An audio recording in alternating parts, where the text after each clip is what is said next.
Bye-bye. I think.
Hello and welcome. We are here for the Korean APAC Summer Preliminary. Just 2 short weeks after we crowned Ghost as the Hearthstone Masters Korea Season 6 winner. Flurry, actually. Ghost was the runner-up.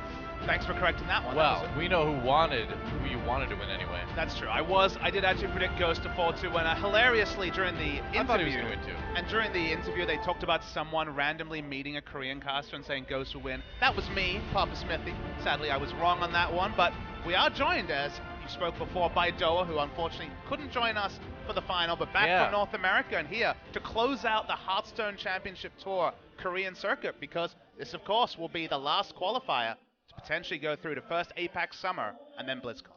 Yeah, that's right. And I think the big story here is that One Night at Karazhan is completely out now. Yep. Everybody's got access to all the cards finally.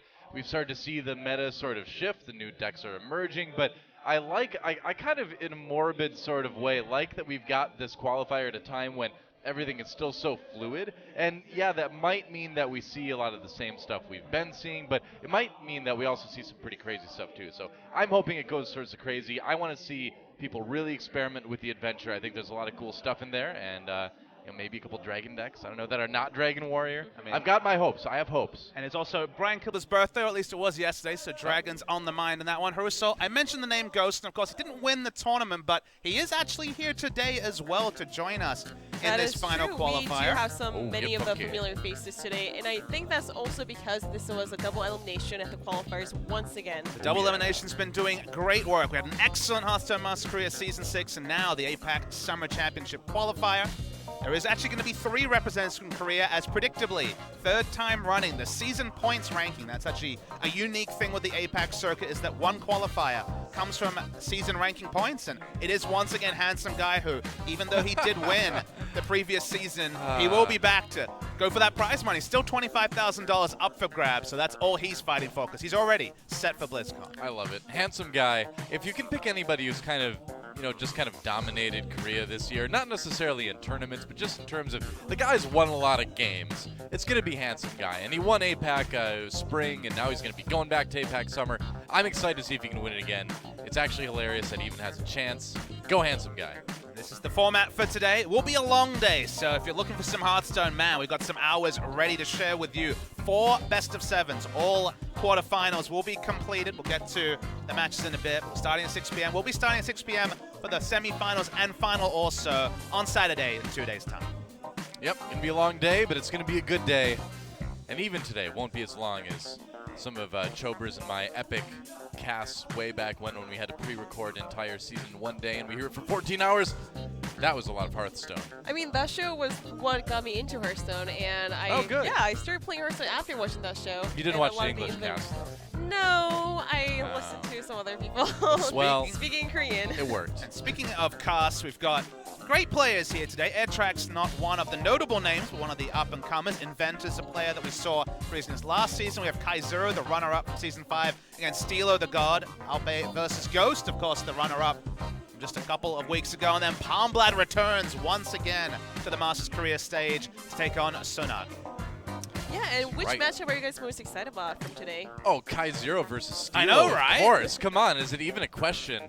That should be a great best of 7 for sure. I never miss out on a chance to see Steelo, the man who doesn't have much to say in interviews, who leaves the booth instantly if he loses. Yeah.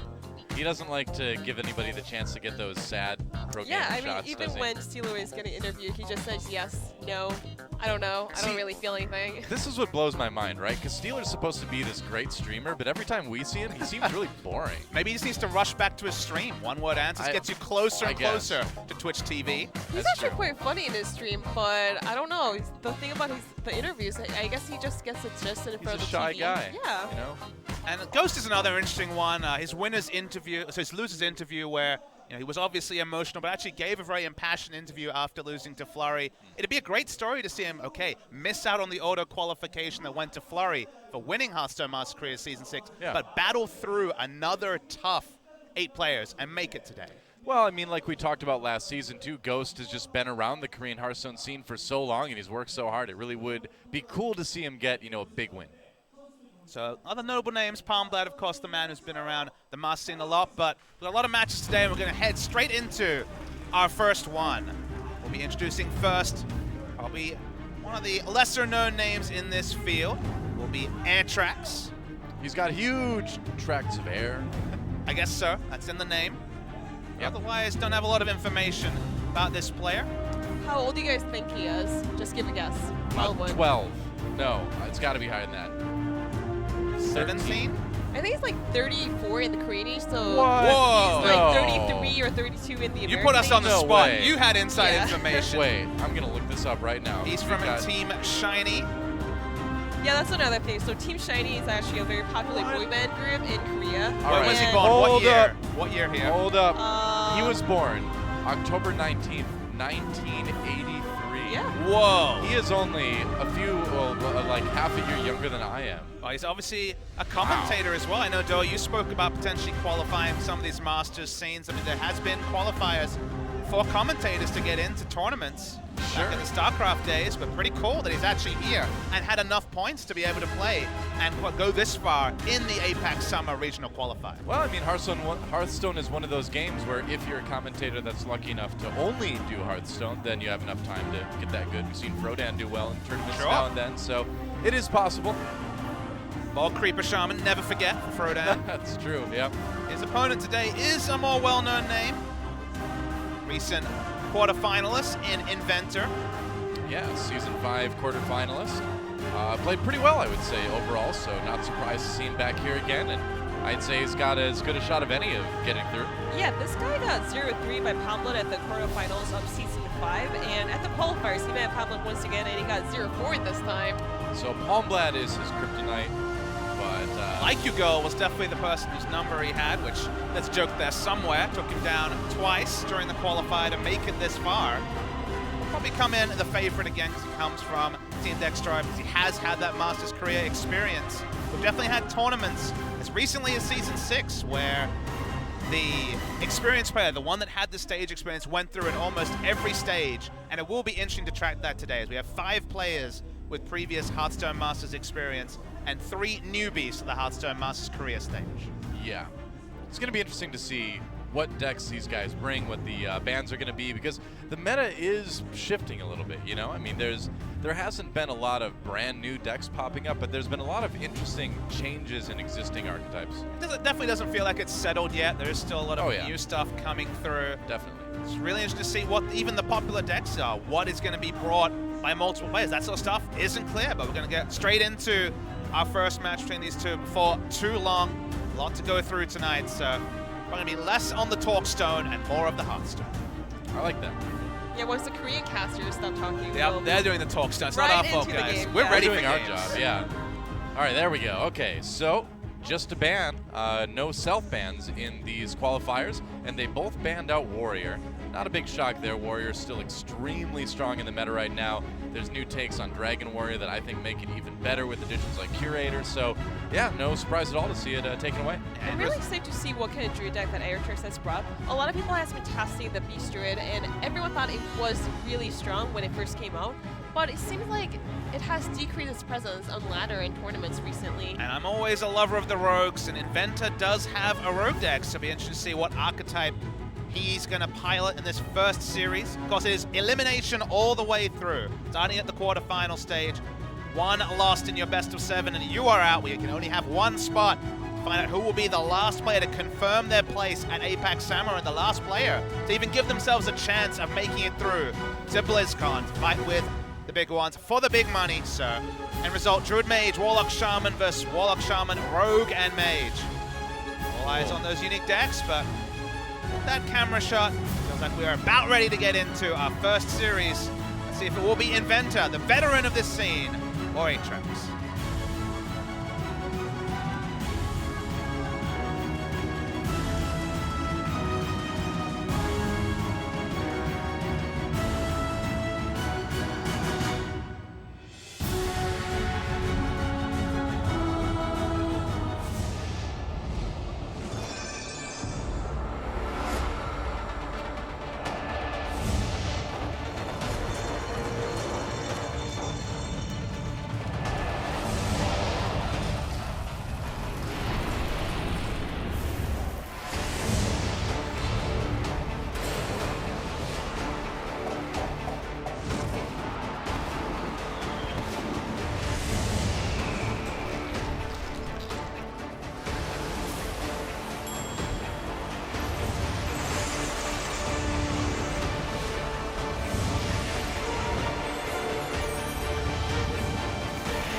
That each season our intro is going to get even longer now. That's what I'm. At It's a least cool intro, but worth noting that Standard, of course, will eliminate some of those locations as the years go on, but as we get to the end of a season, they certainly get nice and long. It's the first game of the 2016 Korean APAC Summer Qualifier, also our first game on the full release of One Night in Karazhan.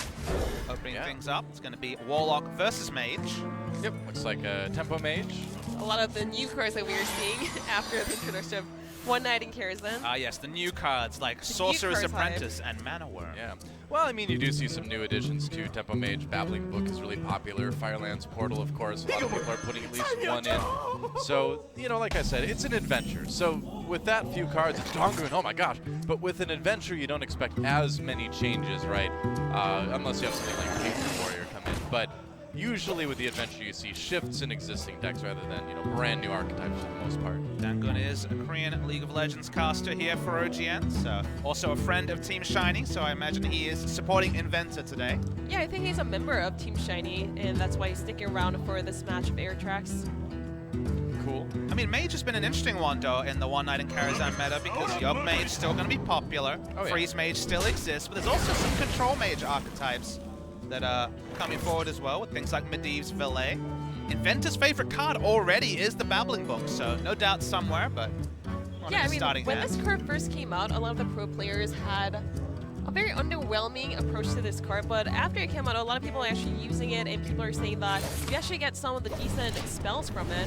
Yeah, I mean, Mage has so many good spells that I was always very surprised that people were saying negative things about Babbling Book, because I mean, it's a 1-1 for 1, so stat-wise you're doing well there, and you get a free spell, and it's a Mage spell, so that's usually going to work out pretty well for you. AirTraX on the Warlock Zoo, just playing on curve with the Imp Gang boss. Inventor really looking for something. Wow, okay. Clean kill onto the Imp Gang boss now available. Yeah, Inventor could even use the coin out Arcane Missiles if he really wants to go for that route. He could.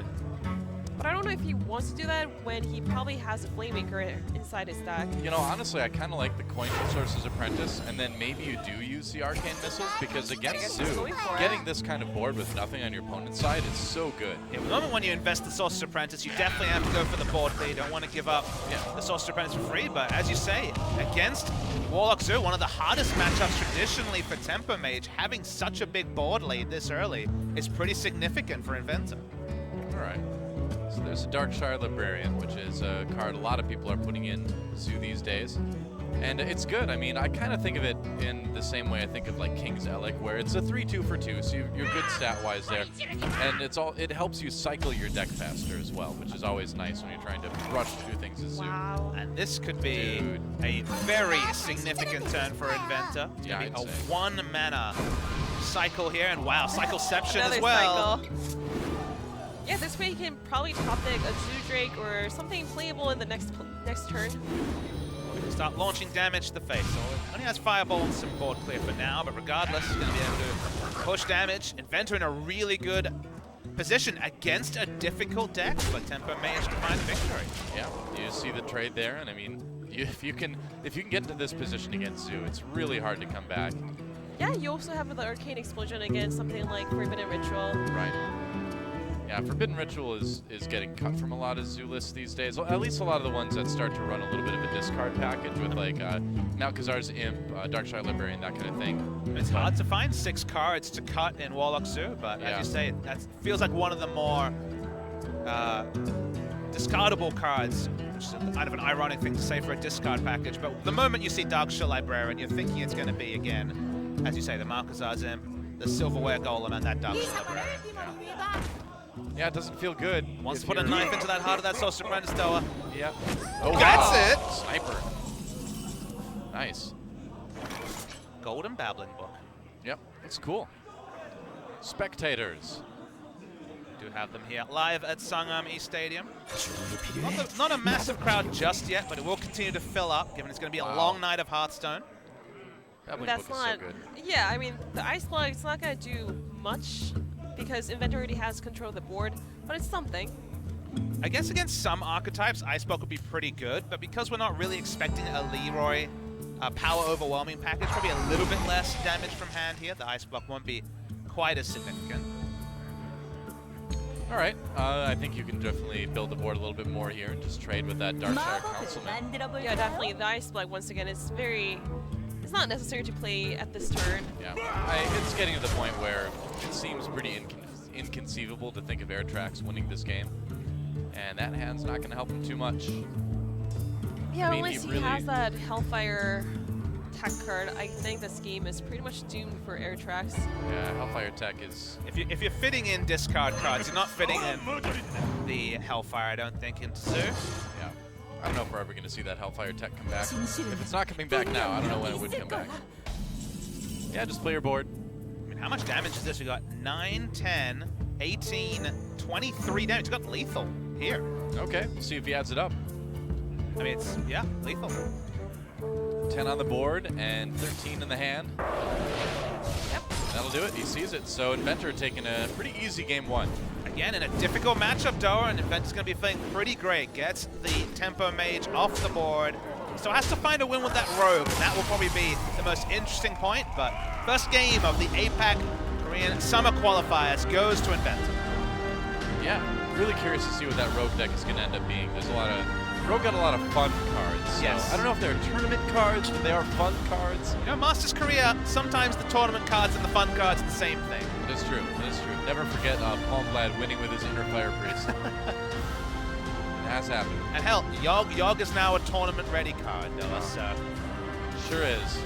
It has always been. No one just expected to see that because everyone thought that Yogg-Sarin was too much of a troll card, but in fact it was actually a very OP card. When it just has board clears for days, and classes that don't have access to board clear does find a lot of play, like you said, and also with Arcane Golems lighting up the recent matches as well. A lot of power in some of those Yogg Mage decks. Didn't see the Yogg that time from AirTraX, but regardless, first game to Inventor. See where he wants to go. Rogue, Shaman, and Warlock, the remaining decks for Inventor.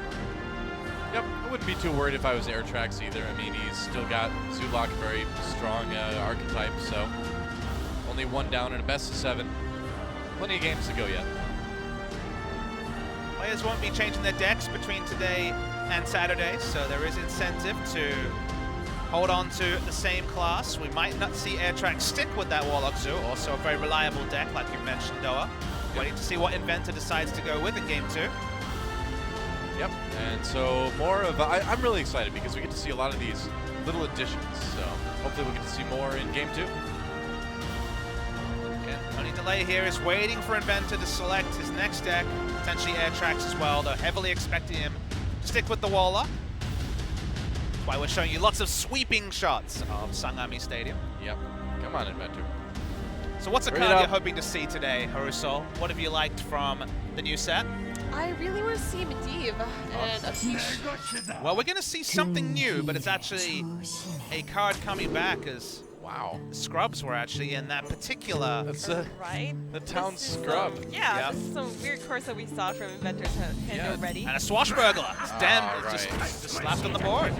Well, when you see the Defias ringleader, and I don't know if you really expect anything, but Swashburglars, so it's gonna be Burgle Rogue. I Nice. guess so.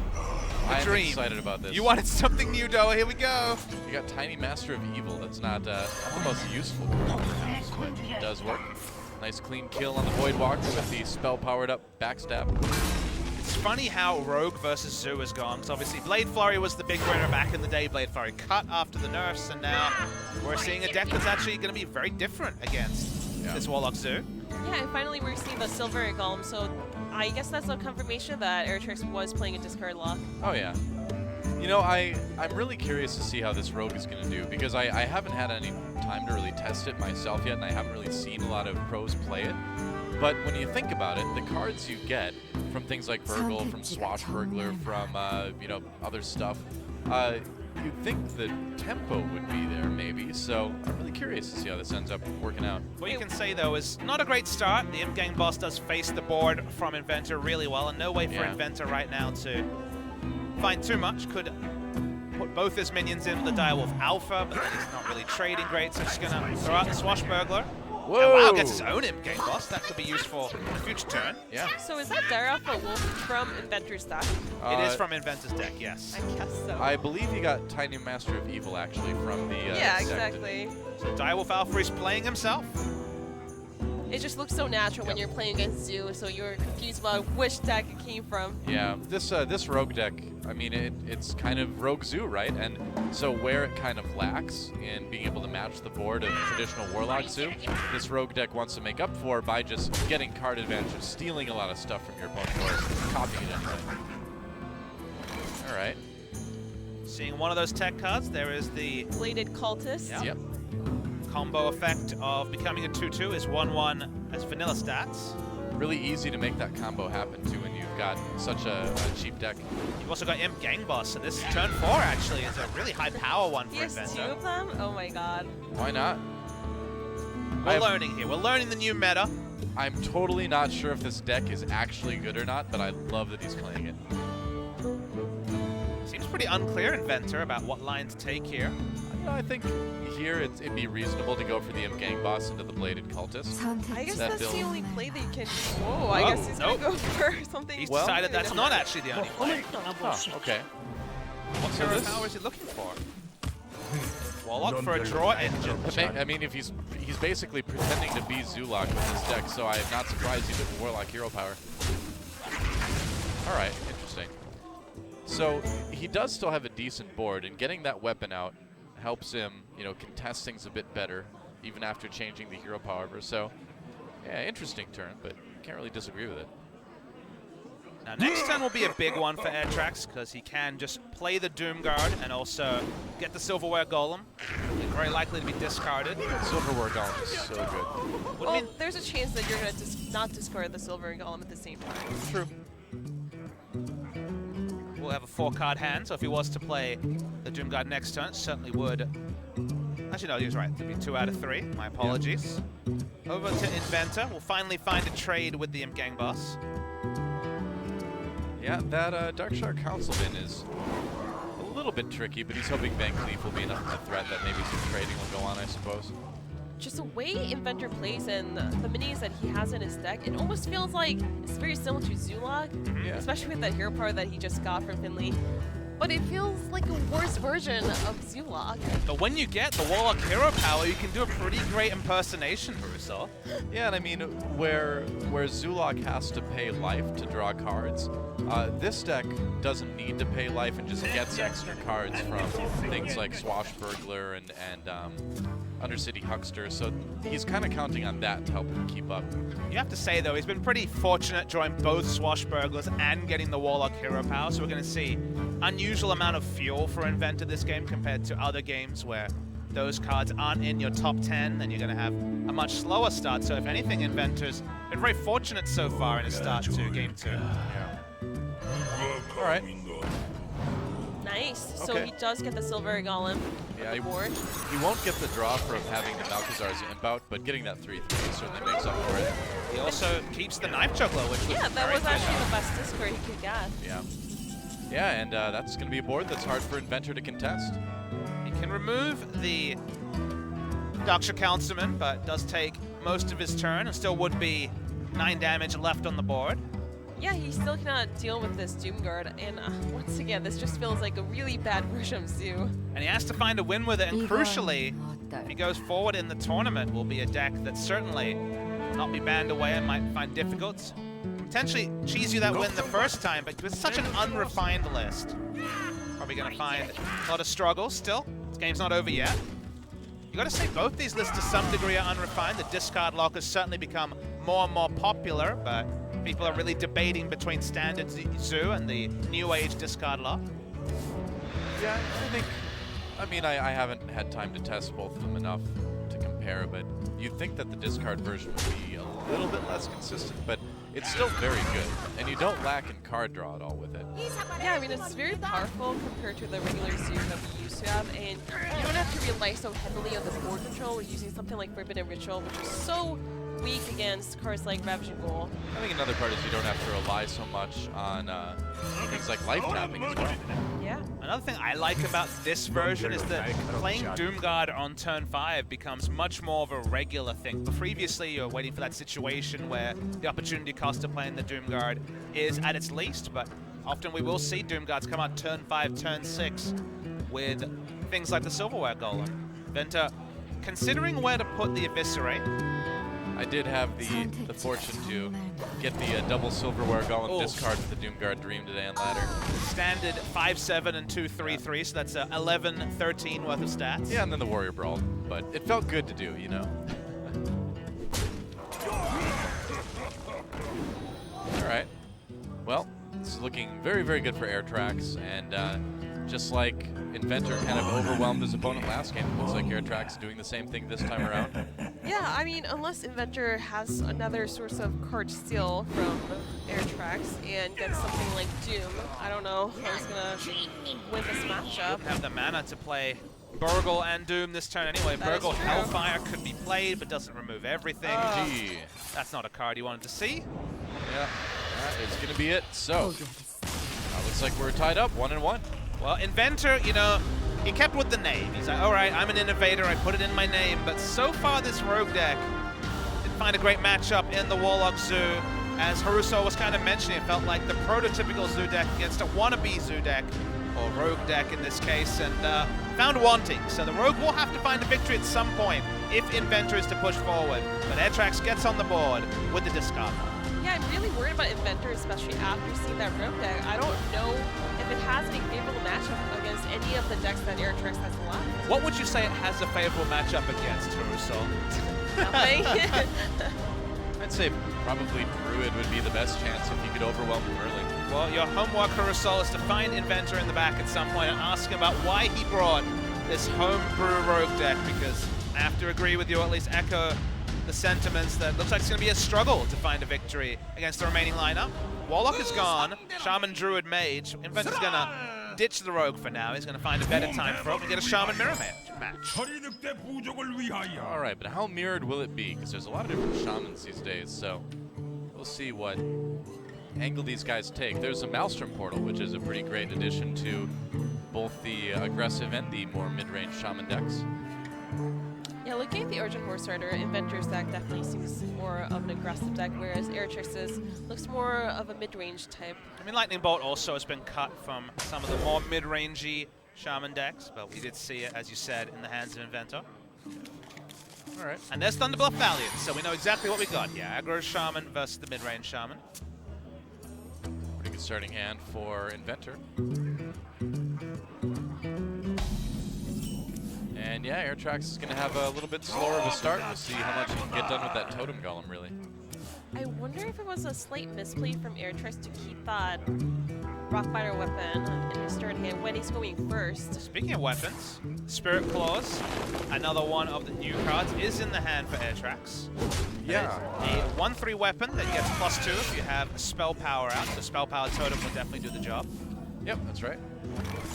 Can be pretty good. I've been seeing that included in a lot of lists lately.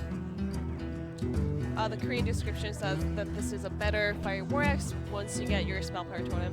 Well, it's 1 mana, I guess, and it has 3 toughness. I don't know if you can really call it a better Fiery War Axe. I mean, because of that, that's a big if. Who writes that text, Terrazol? The scripter for OGN or stuff. All right. What rank is he? I've never asked, actually. We should Rank ask 26 him. scripter. That's, I mean, Fiery War Axe, celebrated for the longest time as one of the strongest cards in Hearthstone. But it is. clearly, OGN has strong feelings about Spirit Claws. I mean, I think Spirit Claws is great, because yeah, if you can get the Spell Power Totem, it's awesome, and even if you can't, a 1/3 weapon is still useful in this meta. So it's very seldom going to be bad. Yeah, and one of the Thralls definitely got the spell power totem, but the wrong one. Yeah. All right. AirTraX can still put a lot of power on the board with the Tunnel Trog into Totem Golem, turn 1, turn 2 Nightmare. I mean, at least the Tunnel Trog can be buffed up enough by the Totem Golem that he can face the Tuskar Totemic anyway. There's really no other line of play here, barring praying for a spell power totem, so Sure. definitely tracks from AirTraX. All right. From below. No chance of a board clear, barring a Lightning Storm play here, and given that he has a turn 4 play, seems like Inventor's going to look for some trades. Yeah. Oh, he's just going to go for the Totem. I guess the Healing Totem. Gonna have to trade anyway, though. Now he has flexible options. He can play both the Thing from Below and also the Flame with Faceless on turn 4. Well, 3 mana, and there's nothing you really want to hex there, and there's nothing you can kill with your Spirit Claws. I mean, if you play your Blood-Based Thaumaseer, then you're gonna get that's buffed true. of attack, so Yeah. you can actually kill both of the totems here if you want to. That's a good point. I guess you have to go for it, because you are definitely liking the card draws anyways. And AirTraX looks like he has nothing going on in his hand, but given what Inventor's expected to play next turn, having the Hex could be really big, so despite not having a lot of cards and thus not a lot of fuel, AirTraX, as he starts to draw some threats in the next few turns, actually in a decent spot. Inventor choosing between a Thing from Below and Flame with Faceless for this turn. They're like, did you see that rogue deck? Yeah, I don't know. How did you get with that? Might not have been a good idea. They're just like us, Doa. That's right. Playing the Peanut Gallery for this APAC Summer Qualifier. We get paid for it, though. That's true. Yeah. Fringe benefits. Is Well- Inventor thinking about playing Theme from Below because he's so afraid about Hex? Yes. I can't disagree with that. The thing is, it faces the board really well. It still requires basically a double trade and weapon hit to take out a Thing from Below. And the tempo loss of the Flame with Faceless going down here is pretty significant. Still goes for it, though. There's only going to be 3 cards in his opponent's hand, too. One of them has sat... Well, they both sat around for a long time, so he's rightly worried about Hex, but yeah, I say, why not? Why not go for it? He goes for it. He's going to get Hex, probably. There is a world where you throw everything into the Flame Wreath Faceless, but clearly this is not going to be the world we live in. It's going to be the Hex. It's just too good. I mean, what do you have Hex in your deck for if not for cards like Flame Wreath Faceless, right? Definitely agree. Ventus really got nothing going on. The Lightning Storm doesn't shape up to the board very well. He doesn't have the mana to play either of his Things from Below. Yeah, I mean, that Totem Golem has been out there since turn 3 of AirTraX, and Inventor still has no good way to deal with it. Meanwhile, AirTraX has a lot of plays here. Probably going to be turn 7 that we see the Thunderbluff Valiant, so predictably is the Azure Drake this turn. There's been surprisingly little damage done in this game to each player, you know, which I suppose because it's more of a board control centric mirror, that's why, but it's still kind of surprising to see Shaman versus Shaman go to turn 6 with only a total of 7 damage done between the players. I think for AirTraX's perspective, it doesn't really matter how much damage he has been giving to Inventor, it's how much damage he has been avoiding. That's definitely part of it. The avoidance can only last so long, as the last 2 cards drawn will tell you. Doomhammer and Rockbiter weapon in hand. Yeah. Probably going to be trades from AirTraX, I'd have to imagine, this turn. Have to get that board back one way or another. Never really want to do this as the aggro in the matchup, but because he has no other direct damage in hand, the plan of sending 10 to face and double lava bursting in the future for now isn't there, and Thunderbuff Valiant, Hero Power. Yeah, you flew out of the hand. Why not? Yeah. Well, it's a really good situation for Inventor here. We'll see what the Lightning Storm can do, I suppose. Very dead draw coming through with the Flame Tongue Totem. Saying that, he could actually play it and get a discount onto one of the things from below, but can't play both of them this turn. No Spell Power Totem. Doesn't change things too much. He can still clear the board either way. He's going to take a lot of damage, though, doing it. Oh, it hurts so bad. It doesn't really matter if he was 2 damage or 3 damage because he has to double it anyways, but Inventor is sitting at 10 HP right now. How much direct damage are we expecting from AirTraX? We see the Lightning Bolt already.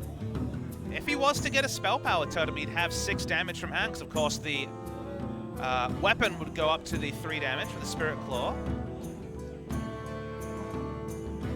So if he was to get, he'd have 7 damage, including the Spell Power on the Lightning Bolt. Yeah, I think you probably just throw in the Tuskar Totemic and the Manatai Totem so you get this turn. Use your Hero Power and then set up for potentially a massive Thunderbluff Valiant turn the turn after. Is there any argument just playing Thunderbluff Valiant this turn, because it's most likely to survive at 6 health, and then you have lethal next turn almost whatever the case? Either one is How about just probably playing okay. more minis and then going for the Tusker Totemic, Yeah, I like this better. Hero Power. Yeah, and then set up for that Flame Tongue anyway. I'm not expecting there to be more than 1 copy of Lightning Storm from an aggro Shaman. Well, That's what you can get. Astonishing. Unless there is a Lightning Storm rolled here. Elemental Destruction would be big. Nope. So that's probably going to be about that. He put up does some have taunts, double though. taunt. That's true, yeah. He can put down the 2 Think from below. Might delay things for a bit. So technically Inventor has 20 HP right now. He does have a lot of burst too, Harusol. As the Rockbiter weapon. Obviously his opponent's at 29, but a game where you'd think things would be all over for Inventor, he actually does have the chance to put up a lot of effective HP on the board. You should really put this one on the far left side of the Flame Tongue Totems, just to make sure he's still got a couple of 2-3s instead of a couple of 0-3s. It's really considering the positioning here, Inventor. Not sure. I think you need to give your board as much opportunity as you can to attack. Wondering if he can take 3 more damage by trading into the Tuskar Totemic. I think you can, because this is a mid-range Shaman. I guess he just gonna take out the Manatai Totem and prevent extra draws coming out from AirTraX. And that's reasonable too. So there is a way for AirTraX to power through both of the both of the things from below here, because he can buff up his totem and also play the Flame Tongue Totem this turn. So there's actually quite a lot of options here for AirTraX. I don't believe there is a source of lethal though. I don't think he can get through both and get lethal. I agree. Definitely threaten it. Starts the turn with Hero Power. And there's 1 thing from below going down. There are the trades. Yep. How many Flame Tongue Totems can you have on a board? Well, 4 is the current That's answer. about it. Yeah. It's, I mean, a couple of Tuskar Totemics, I guess, could increase the Flame Tongue Totem count. yeah. His opponent's at 10 health, but still will trade here because he has that mid-range identity. knows that if any minions stick on the board, he is almost guaranteed lethal with the Thunderbluff Valiant. All right, so that should do it. AirTraX going to be taking game 3 here. No way to reduce damage on the board. Let's start with hero power. Even a Taunt Totem's not going to be enough. Does not seem that way, does it?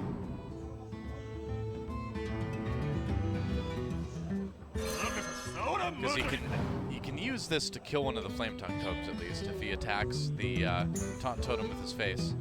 And then goes in on one of the Flame Tongue Totems. But how is he winning the game, Noah? He's not. I mean, he's just trying to think of it, what his optimal play would be, but this one's pretty much over.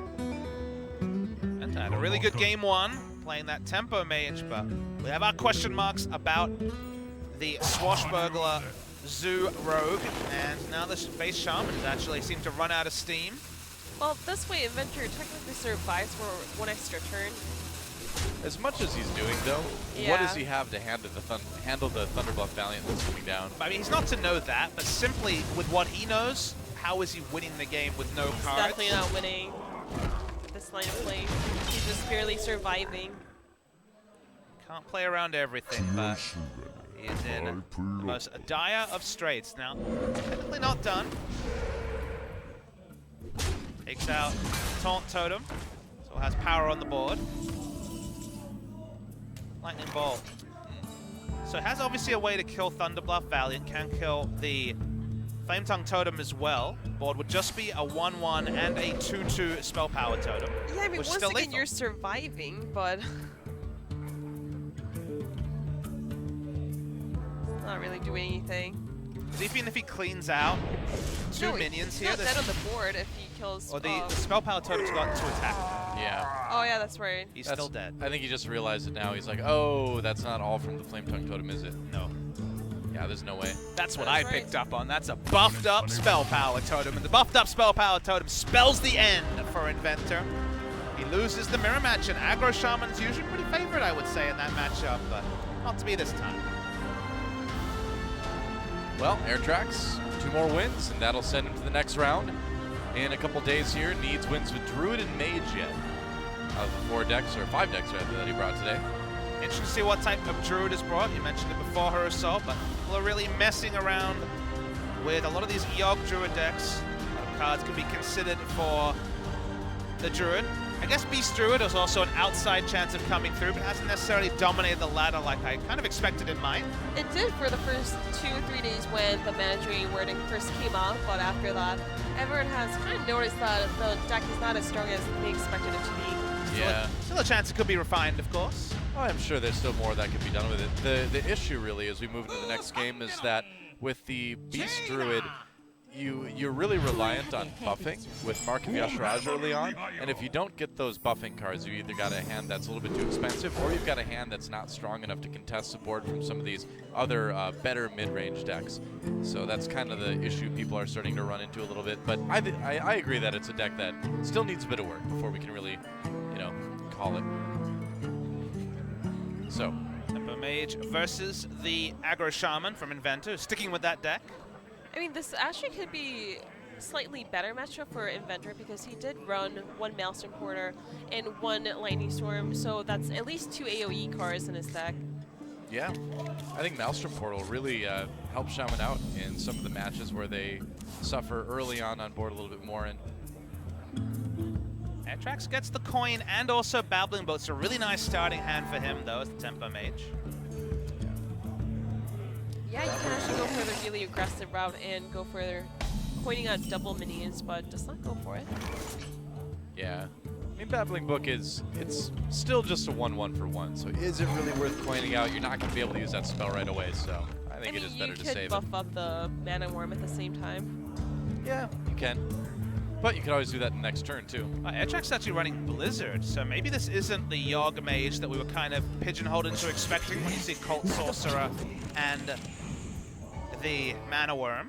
Yeah, it's once in a while. Okay, so you got Ice Barrier out of that. That's pretty good. Once in a while, you see a Blizzard teched in just because it's sort of a cheaper alternative to Flame Strike, and with all of the crazy, you know, mid-range decks right now, it's nice to have a little bit more AoE board clear, especially against something like mid-range Hunter. I was dreaming of a control mage, Doa, so that's why I'm hoping that the Blizzard heralds some more control mage cards. You never know.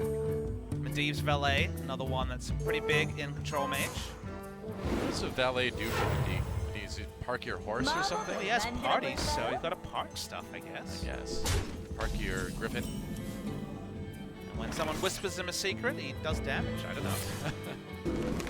He hates secrets. He's like, ah, flip this table. Flip this horse. You're making the Valet sound like a pretty cool dude, really. I guess so. Sounds awesome. All right. Arcane Missiles is the draw. Now, you could... He could go for it. Could also just guarantee it by pinging him, but he's not developing anything else this turn. Yeah. I With think... one Rockbiter weapon gun, I think it's totally fine to go for it. I agree. I say go for it because I think in this matchup you do have to take some chances to, you know, contest some board early on against Shaman. So once a single hit, 2 would be lovely, obviously. Hello. That's lovely. Lovely. Oh. That's a little bit less lovely. Venta had some awkward turns in the previous game on Shaman, and didn't really have an ideal one here either. Yeah, and I remember Inventor always smiling before the matchups and just looking at the camera all the time, looking lovely, but it's been tilting a We lot. got lovely on the mind now. Yeah, lovely is like a buzzword now for this cast, I guess. And there's Flame Strike in the deck as well, so I guess we are moving a little bit away from Yogg. Still a chance it's there as a one-off, but AirTraX is going to play the mirror image, go to face. It's a pretty comfortable spot. Has not taken a single point of damage on turn 5 against Face Shaman. Yeah, and when you run the Blizzard in a Tempo Mage as well, you still run the Flame Strike. The Blizzard just kind of refills some of the other 6 slots, like, what is it? I can't remember the Servant of Yogg-Saron. Yeah, that's what you replace if you put Blizzard in. I mean, the interesting thing is that when we saw the Yogg decks, it felt like they cut everything short of all Blizzards and Flame Strikes just because Yogg often functions as that late game board clear, especially if you casted 10, 20 spells. Sometimes Yogg's just too late, man. It's true. I don't know if the world meta would support that viewpoint, but I guess there's a world where that's true. You can replace the Ethereal Conjure as well, I suppose. A lot of people have already done that. It's a rough time for AirTraX, though. He's going into that Blizzard turn next turn. He's not going to clear the board, but at least it's going to slow things down a bit. I mean, does he even have to use a Blizzard next turn? He already has a Flame Strike in turn 7. And the Aggro Shaman doesn't really have something like Defensive Argus that you have to worry about. Yeah, I mean, it depends, right? If Inventor were to play a Lightning Storm or something this turn, then you'd at least want to be ready for it, but doesn't look like he'll have to use it. He doesn't have to develop either of these Flame Tongue Totems because he will not be pushing any damage to face or looking for trades with them. He's going to be just killing mirror images. So if Inventor wants to play around AoE, which if he doesn't, you can't really blame him. Again, when you see the Babbling Book, you're not really expecting turn 6, turn 7 board clears. So let's see if Inventor will hold back or try and push the pressure with something like a Flame Tongue Totem. I think playing Flame Tongue Totem right now would be definitely overextending.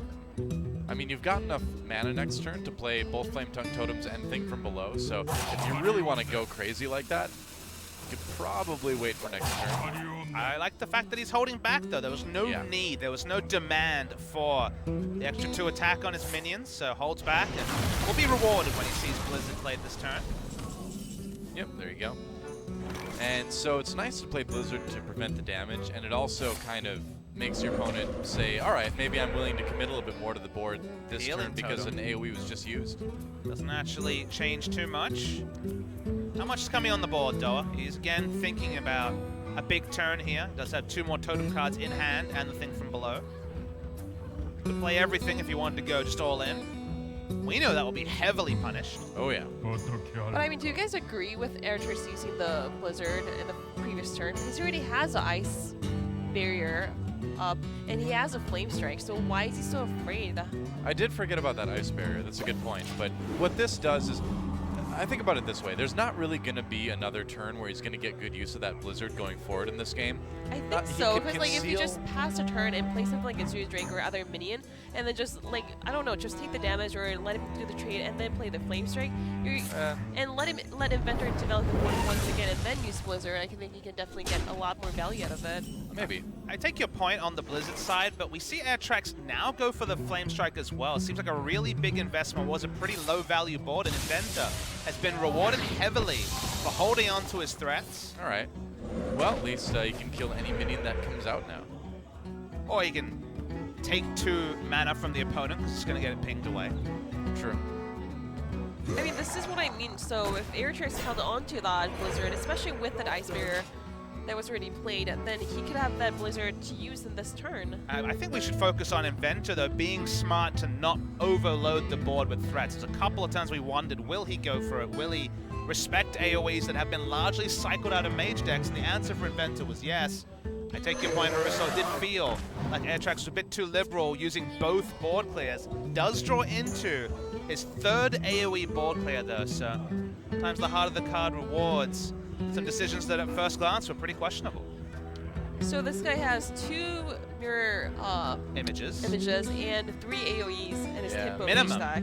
Well, is it tempo at this point, guys? Is it mid-range? I don't know. It's is a it passive control? base, Well, that's for sure. I mean, we've seen Arcane Missile, Sorcerer's Apprentice, you know, Cultist. I think this is definitely a take on the Tempo Mage, but it's so defensive. Maybe a little bit overly defensive with that Blizzard added in. Removal mage, let's call it that. We had a removal warrior before. Doa looks skeptical. I think it's just can't tempo. see that on screen. I think it's just Tempo Mage with Blizzard thrown in. I just think if you're running And double that many flame control strike? cards, like, are you still tempo? I mean, it's only 1 more than usual, right? And double mirror image. I don't know about this. No, I mean, I thought I was disappointed with Inventor's Rogue deck, but after seeing this tempo mage from... It's a battle. Okay, it's a mage All right, deck well from then answer AirTraX. this question, Haruso. If this mage deck meets Inventor's Rogue deck, who wins? Oh, man. Oh, Because that's a that good might be question. what we were left with in the 7th game. Depends on what gets burgled, I think. That is a good point. The Burgle Dream still exists. Finally, Inventor pushing some damage. All right, well, looks like Cultist into Flame Strike here. Still left with a 2-1, which is obviously a massive prize for Inventor. Well, AirTraX think of a different line of play. Could get cute and just start with Arcane Missiles, but because he's taking out both the Flame Tongue Totems with the Flame Strike, it doesn't really seem necessary.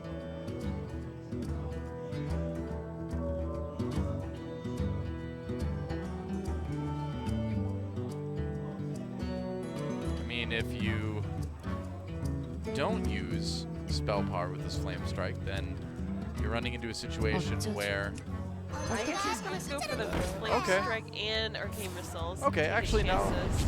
Yeah, now that I see this is a little bit risky, but it could work out better. Really wants to hit the 5-1 in particular. It worked out better.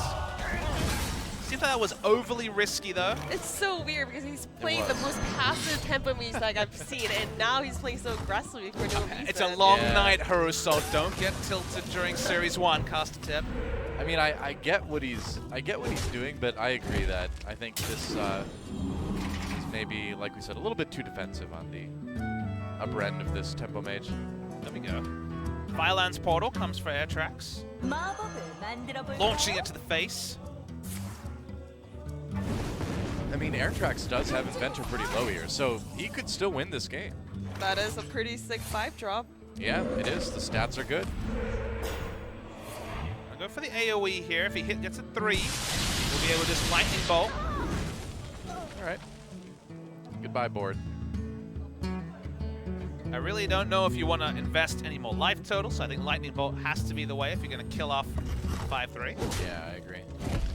Can Inventor set up for lethal somehow if he top decks? Let's see. If he top decks a Lava Burst, it is lethal next turn. Yeah, if he has a second one. If he doesn't use Lightning Bolt and finds Lava Burst, it's lethal. You're right, he did Lava Burst a Sorcerer's Apprentice earlier this game, so we are assuming a second copy of Lava Burst in that story. I mean, you've already seen 1 Blizzard and 2 Flame Strikes. Do you expect to see a second Blizzard? And try to play around it a little bit? I don't know. I don't think so. just... here's the trouble is that, yeah, or even if there's something like a Forgotten Torch, I mean, you're going to be taking 5 to the face then from the minions, so... Well, we were asking before, is there any way for Inventor to win? And it looked like no for a long bit, but now we have Lava Burst as a potential source of lethal. Speaking of lethal, second Fireball. Wouldn't do it this turn. Ooh, okay. 2-turn lethal available for AirTraX guaranteed. But I think this was definitely a good play from Inventor. He is going for the winning play finally. Yep, I agree. There is a chance that he can top deck the Lava Burst and get lethal. Lava Burst remains lethal. Finds taunts. That's not going to do it. We know Fireball's in the hand. Well, for AirTraX. like you guys said, Inventor put himself in the best position he could to win the game, and really not much more you can do than that. So AirTraX is going to go up 3-1, but no complaints as far as what Inventor did that game. It's going to have to be such a big comeback for Inventor. We'll need to win 3 games in a row, including a win with a gimmicky deck like the Swashbuckler Rogue. So Inventor in a really big hole here. Just launch damage to face. Nothing really else to do. Yep. We know that lethal will be there for AirTraX next turn. No denying that. Well, what can you do? It was a really good, really good roll from that Firelands portal that really helped set AirTraX up, being able to put a little bit of extra damage in there. And the 5-drop slot's been one of the ones that's been targeted the most by the introduction of Standard. A lot of the best 5-drops have been rotated out of the game, so yeah. 5-6 definitely passes the vanilla test pretty spectacularly. Inventor does what he can to stay alive. Did Minion ever hit Inventor's face though? Because I thought it got blocked by the taunt totem, so it didn't really matter if Minion got from it. AirTraX having a bit of fun. He's going to Babbling Book it up. Still a good minion. Fireball does it. All A right. little bit of tilt game coming from Well, I mean, Inventor. yeah, you try to get in their head, right? It's good AirTraX, stuff. new person to OGN Hearthstone Masters, has put himself 1 win away from going through to the semifinals, being only potentially 2 matches away from his APAC Summer Dream, and he needs to find a single win with Druid, with Inventor still needing to find a win with the aforementioned Rogue, the Aggro Shaman that's now 0-2, and a Warlock deck as well. Yeah, you know, the more... I feel like I've been seeing this on ladder too, but it seems like Shaman is starting to go down a little bit strength-wise. I'm not going to say that's a for sure thing, but I'm starting to kind of get that vibe from like what I've seen on streams and tournaments, on the ladder myself. I kind of get this feeling, you know? Speaking of seeing things, we're going to get to see this deck again. All Burble right. in the starting hand, it's mulliganed away. If you're going to go out in style. Well, he's got the Coin Burgle Defias. Road. He's got Coin Defias Ringleader, and that's pretty strong in Arena. So who knows? Is it strong against the Living Reefs though? I mean, The town scrubs are less effective against this, but I like Argent Squire into Bladed Cultist. that's a 2-3 and a 1-1 with Divine Shields. It certainly Yeah. fights very well against starting hand, starting play. I think that's ultra strong. But the thing is you could also... okay. All right, different order. I was going to say you can go for the Ringleader and try to get rid of his treants that way, But this is just so much better. Look, I know a lot of us are seduced by the Coin Defias Ringleader play. It harkens back to the early days of playing Hearthstone. you could... Okay, I was going to say you could go Swashbuckler just to grab a spell to have maybe an extra option on turn 2. Starfire for a future turn. Well, it's card draw, and it's potentially finishing damage if things go well for Inventor. Well, AirTraX ramping out of control in his hand. Yep. Hello, Wow, Leroy. he has Leroy in I his love this deck. too. I love this deck, guys. You should ladder with it, Doa. I See might. you at rank 20. It looks like a lot of fun, but I don't know if it's good or not. That's why I said see you at rank 20. No, I don't think it's that bad. I don't think it's a bad deck. I just don't know if it's going to be a great deck, you know? Would you bring it to a tournament with APAC Summer on the line? Yeah, maybe if I want to surprise people. I Consider think myself surprised. in a tournament where the deck lists aren't revealed ahead of time, I think there's totally room for things like that. That's a good note that you're making there. Of course, when we get to the HCT tournaments, But that was not the case for this tournament. 'cause I'm just saying when we yeah. get to the HCT tournaments, those deck lists will be available. So people watching on Play Hearthstone might wonder whether they're available here. The answer to that is no. We do not reveal deck lists ahead of the tournament. But you are stuck with the same deck until... You are indeed. You're stuck Day with this 2. deck to the end of the tournament. Raven Idol. Feral Armor. Starfall might be not so bad because you know that there are so many little minions being played, and that it's an AoE card. So Feral Rage, Starfire, and Wild Growth. Starfire might not be a bad keep here with the deck that he's playing against. AirTraX has seen this deck in action already. He's going to go for the Feral Rage, though.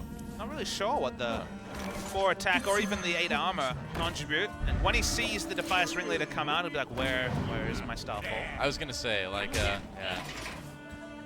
yeah, Starfall might have been a little bit stronger. I'll take out the Ringleader at least. His scrub sticks around. This is our town scrub. Man, that's got to be like the oldest meme in Hearthstone. But it's so fun. You don't really hear it anymore unless you're playing Rogue and I Arena. honestly think it's been like 3 years since I've casted a game with Defias Ringleader in it. You've not been casting Arena tournaments though? No, I have not been casting arena tournaments or playing arena. Is there arena tournament? King of Arena? Sometimes. Yeah. Oh, That happened when the person first came out, I think. there were some people tried it. But but now whenever anyone talks about Arena, it's woe is me. Mage's even more OP than it was before. I don't know. Firelands Portal. Definitely causing issues there. But regardless, we'll focus on the game at hand. Trades coming through for AirTraX. Yeah, can certainly afford to take 3 damage. Once again, it's going to be my Kingdom for Starfall for AirTraX. Come on, you gotta kill it. Does he though? Yeah, Yeah, you want to save your wolf this way. yeah. Good point. Or even your Argent Squire, you know, make him use his hero power on it. Well, Rogue has never really had a good way to deal with 8/8s. This was a story back in the days of Handlock versus Leroy Miracle Rogue. I mean, you do have Sav, you do have, Sure. Not in this stack. you also have From what we have seen Assassinate so too. far. We're talking like super old school Miracle. That thing's gonna get assassinated. Well, it's going to be played around so far in this game, and still AirTraX doesn't have an AoE. Even something like Swipe would be pretty decent value, if not the ideal ball clear. Oh, there we go. There is the Swipe, but like I was just about to, like I was saying, it is still not an instant answer to the complete board. I think he's gonna be okay, you know, using his Arcane Golem to trade a little bit here, but Do you You don't even need to. trade? Because you can just swipe the 3/2 and hero power down wolf and go face Yeah. with the 8/8. I think you're right. I think it's probably gonna be the better way to go. You have the Pharaoh Rage if you want to gain that 8 extra armor Well, in the following You- turn too. you also do have to deal with the Divine Shield on the Yeah, but leaving a Argent Horse Runner as 2/1 well. on the board Yeah, it's just obviously a isn't 2/1. massive from the Alright. side of Inventor. Cold Blood does make that a risk to some degree, as Doa might be alluding to. Yeah, that's right. So you actually choose to swipe the Direwolf Alpha. The damage is the same. True. It is. He's going to go for the board clear. Everybody knows that leaving a minion on the board, if you're facing a rogue, is a dangerous At the cost prospect. of losing 8 damage though? Will he miss 8 damage or leave a Cold Blood minion on Yeah, the let's board? just go face. Race is the play. Smoke life is achieved. There is that Oh, Cold Blood. What do you know? Leroy Cold Blood represents 10 damage from hand. He's 2 off lethal with the weapon hit. Now the tricky thing, and you're against Druids, so where you've got Starfire in the hand, you can get him low enough to kill him with it next turn. So So- what damage is he respecting from AirTraX is the question. Because he has 2-turn lethal for sure. Starfire and just going to face, and then Leroy and Cold Blood next turn. It says the opponent has 8 damage guaranteed, obviously 9 with hero power as well. Savage Roar would represent an extra 4, and any other damage would be lethal.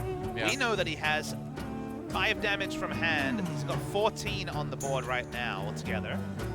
I mean, AirTrax should have lethal if he played Inventor goes for the Leroy and Cold, right? With Power of the Wild and not Savage Roar, but No, Pharaoh Rage. He has 5 from hand, 6 from hand. He's 2 short of lethal. Well, the Power of the Wild does buff the whelps, though. Yeah. That's true. That's the problem. He didn't have to Leroy this turn. He could have Starfired and would have still had lethal next turn if no taunt was played. It's a very good point. But playing around taunt to some degree is understandable. Who's the trade? Okay, so now the damage range is 10, 4, 14. 11, He's 1 5, damage off 16. lethal. No, isn't this lethal exactly? So this would be 4, Hero 5. Power, Pharaoh Rage, 4 damage. And Power of the Wild? It's He's got the hero power too, so it's going to be Yes, exactly. with hero power. But he didn't see it. Oh, he didn't. Oh, you're right. Did he have enough mana for that? Yeah, he definitely he did. 'cause did, yeah. That was 3 + 2 + 2, so that was 7 mana. Yeah, he Only did. 8 mana. Yeah, I'm So let's pretty just sure. go over it again. Feral Armor would have been 4 damage. Hero Power 5. Power of the Wild would have made the board have 11. So you're right, it would have been lethal, exact lethal. Yeah, okay. And this is the one day that I don't have my calculator with me to You calculate don't need the lethal. calculator. The crutch okay. Yes! does not need to exist. We got it. We got it. Calculator lethal is gone. We saw the lethal. Oh, it's actually Morose in this deck as well. See that mixed into some Aggro Paladins recently. Yeah. Yeah, Morose is an interesting addition to this one. I guess it gives you minions to use Cold Blood on, but aside from that, I'm not a huge fan of it in this deck. Well, what's he going to burgle? Naturalize would do a job here. Doesn't find it. GG. That's that. It is it. Yep. AirTraX missed the lethal, but he is still advancing with a 4-1 score. That's the plan. Fan of Knives into Family Murder. Oh well. That's going to be it. So AirTraX, yeah, winning this one pretty smoothly actually. And this rogue deck for Inventor, it was cool, but the strength of it is certainly dubious. It was cool, but was it good?